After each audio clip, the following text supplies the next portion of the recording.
വൈദ്യുതി ഓഫ് ചെയ്തും CCTV camera തകർത്തും വ്യാപാര സ്ഥാപനങ്ങളിൽ മോഷണം നടത്തുന്നയാൾ വീണ്ടും രംഗത്തിറങ്ങി. ഇത്തവണ അടിവാട് ടൗണിലാണ് മോഷണ ശ്രമം നടന്നത്. കഴിഞ്ഞ വർഷം കോതമംഗലം താലൂക്കിലെ പല ടൗണുകളിലും സമാന രീതിയിലുള്ള മോഷണം നടന്നിരുന്നു. പല്ലാരിമംഗലം ശിവക്ഷേത്രത്തിൽ ദിവസങ്ങൾക്ക് മുമ്പ് നടത്തിയ മോഷണത്തിലെ അന്വേഷണവും എങ്ങുമെത്തിയിട്ടില്ല.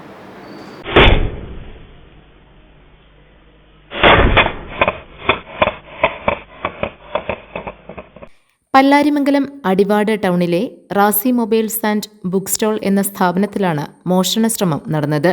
വൈദ്യുതി ഓഫ് ചെയ്യുകയും CCTV ക്യാമറ തകരാറിലാക്കുകയും ചെയ്ത ശേഷമാണ് മോഷ്ടാവ് സ്ഥാപനത്തിന്റെ ഷട്ടർ തുറക്കാൻ ശ്രമിച്ചത്. എന്നാൽ താഴെ തകർക്കാൻ കഴിയാതെ വന്നതോടെ മോഷണം നടത്താൻ കഴിഞ്ഞില്ല.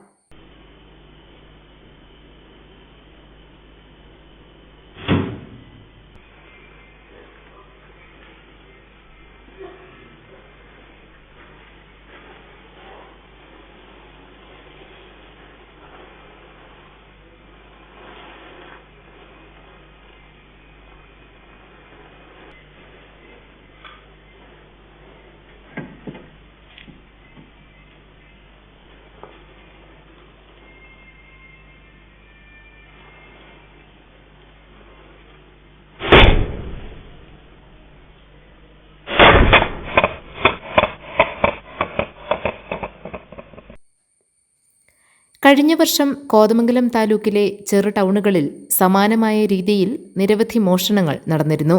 വൈദ്യുതി വിതരണവും CCTV ക്യാമറയും തകരാറിലാക്കിയ ശേഷമായിരുന്നു എല്ലായിടത്തെയും മോഷണം. നിരവധി വ്യാപാരികൾ കവർച്ചയ്ക്കിരയായി.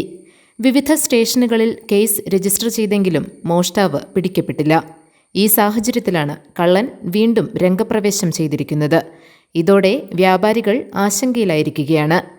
കഴിഞ്ഞയാഴ്ച പല്ലാരിമംഗലം ശിവക്ഷേത്രത്തിൽ മോഷണം നടന്നിരുന്നു. പ്രതിഷ്ഠയിലെ വെള്ളി അങ്കിയാണ് കവർന്നത്. ഈ കേസിലെ അന്വേഷണവും എങ്ങുമെത്തിയിട്ടില്ല. GTV news, Pallarimangalam.